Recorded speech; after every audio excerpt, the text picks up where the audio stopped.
Hello everyone, welcome to our Youth Empowerment series. Today we have a very special guest on our show, and I'm truly honored to have Harsha, who also happens to be my nephew living in Jacksonville, Florida. And he's in grade 6 and he's been practicing Sukshma meditation for a while. He's in fact part of our preteen group program that we do online every Saturday, and he with other preteens are part of this program from Peace Tree Innovation Society. So I would like to welcome Harsha onto the show. Thank you for having me. Thank you, man. I'm really excited because Harsha has some great insights to share. Especially, I think he's probably one of the youngest that we have ever interviewed on our Peace Tree YouTube channel here. So it's definitely an exciting moment to have such a young kid and who's so much into meditation and wanting to share this experience. So Harsha, can you share about your meditation experiences in general? So before I started meditation, I was playing a lot of video games, like Fortnite, for 2 to 3 hours, maybe, yeah, probably more. But once I started meditation, that definitely decreased. But that decreased a lot. So I barely play like video games anymore. And it kept me definitely more calm and peaceful. Wow, no, you brought up such an important point, video games, Yeah. right? That's like big for kids your age. Yeah, a lot of teens these days play video games, especially during quarantine. Everyone's bored, so that's what they're doing. Wow. And you found that meditation actually helps you? Yeah, So help them. how does it help you? Like how do you kind of see that impacting you? I do that more on my free time than playing video games because I just grew on it a lot. Yeah. Meditation. Yeah. So when it comes to the temptation, like you get tempted, right, to play, how do you handle that? I used to get tempted, but now I just forget about it. Like, I just forget about those video game thoughts. Wow, that's profound. You know, Harsha, that's really profound. It's not even like you're tempted. It's like there's no temptation. Yeah. It's, Go ahead. Yeah, I just feel like I'm just getting bored of it. That's what I just think about. It's just boring. That's what I just think. That's profound. That's profound. If any of the preteens are watching, youth are watching, here we have, a grade sixer, and he is saying that after doing this meditation practice, he doesn't even get tempted. So it's kind of from the root you have kind of taken out that temptation now. Like even sometimes I go to my friend's house, what they're doing is they're playing video games. I just think of it as boring. I just think, okay, wow, nice, cool. I don't really care that much. That is amazing. Complete detachment at this age from such a tempting, addicting video game. But here we have a kid who is beyond that. So now that's great. Now you talked about calmness. Like how did that happen? Yeah. So basically, it just because like you know how on my first session you said to stay calm and think about somewhere where it's calm, right? Like I was thinking about a beach. Right? So I just thought that was it's just making me calm because I got to think about a place that makes me feel calm, right? Yeah. And now that we've started sleeping meditation, at the same time I just think about that while I'm on the bed. So that visualization really helped in a big way. Yeah. Wow. You know what? This is something phenomenal, and it's very important, I think, especially for kids at this age.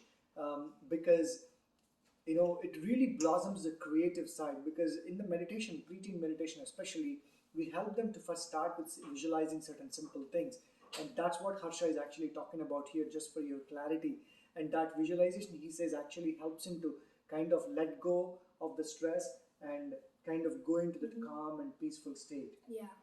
Another thing is, so you know how I don't have recess anymore in middle and high school, but I used to do, since I don't know if this is just me, but when I was in elementary school, recess was just boring.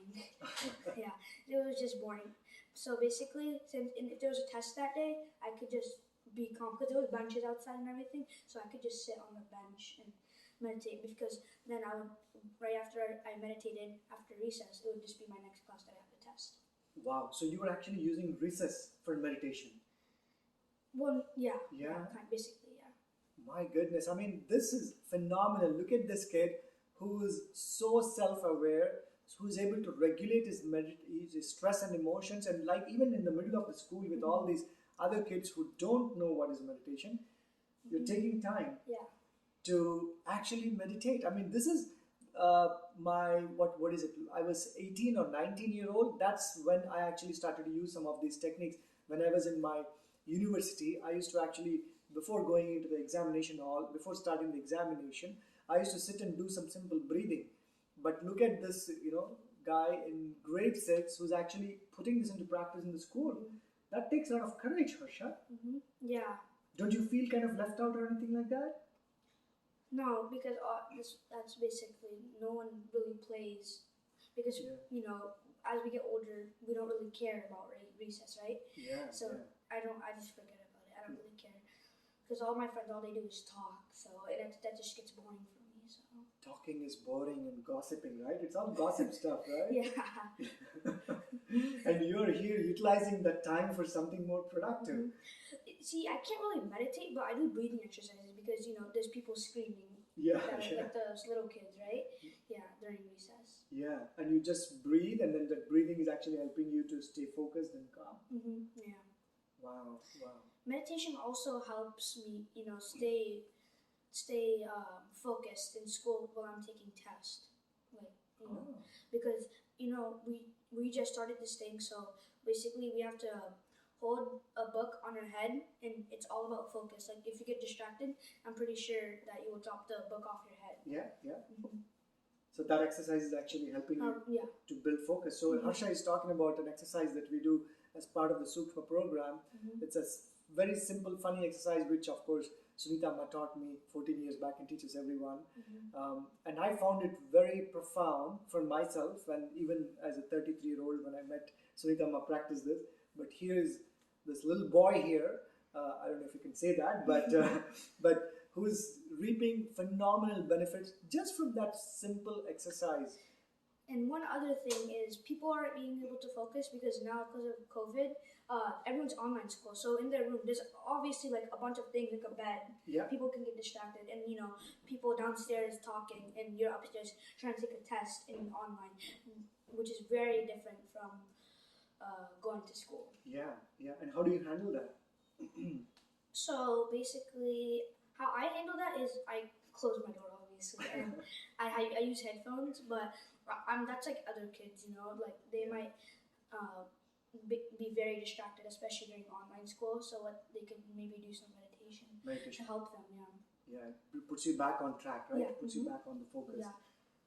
Wow. So now with your grades, can you talk a little bit about that? Like, have you seen any improvement or change in your grades and stuff? Actually, yeah, slightly, because when I used to play video games, my grades were a little bit lower. I mean, they were still good, but my grades now are just way better. Way better, all A plus, I guess. All A's, yeah. All A's. Yeah. Wow. So it helped you because you're now not spending that much time on video games. You're not getting distracted. Yeah. And you're super focused on your academics. Yeah, like I used to have B's, but B's are still good. It's just I just improved basically. Improved, yeah. Because I got to focus a lot more. Exactly. That's self-improvement, right? Yeah. And I think everyone can do that. Right? Yeah, everyone can do it. I don't think there should be anything like.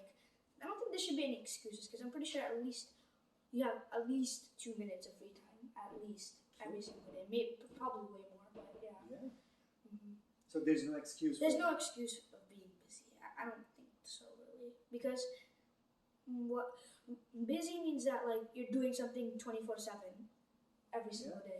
Yeah, which I'm pretty sure that's not what people are doing, right? Yeah. Yeah, people definitely have a lot of free time, especially during COVID. Yeah. Man, this boy nailed the whole concept of busyness.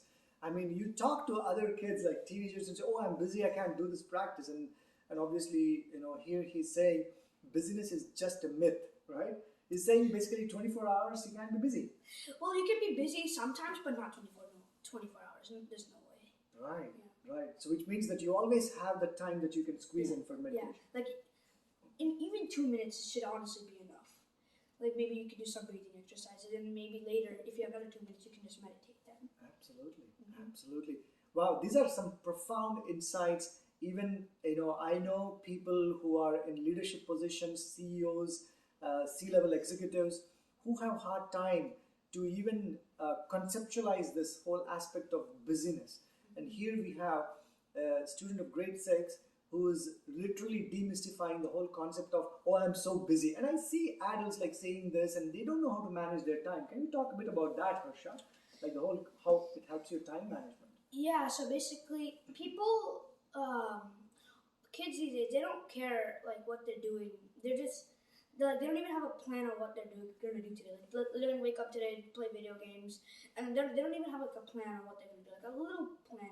This is like, no, oh, I'm gonna do this later. I'm gonna do meditation in 10 minutes, or I'm gonna do meditation at 1 o'clock. Yeah. Something like that. See, like little kids and teens and adults, all they're doing is they just go by what they just go. Like they don't even think about anything. They just do it. They just do whatever they want. Yeah. So what you're saying is basically a little bit of planning will go a long way. Oh yeah. Right? Yeah. So like you could just say like in the morning, okay, I guess I'll since I have a meeting at 11, I can do like meditation at 12, or I can play video games later, not while I'm in the meeting, right? Exactly. Yeah. Exactly. Again, this guy is like basically giving out the whole solution for the challenges that we have in the corporate world, or even for the everyone out there in the university or whatever you're doing. He's talking about planning. Yeah. So every day, just do at least maybe a 30-second plan. A 30-second plan.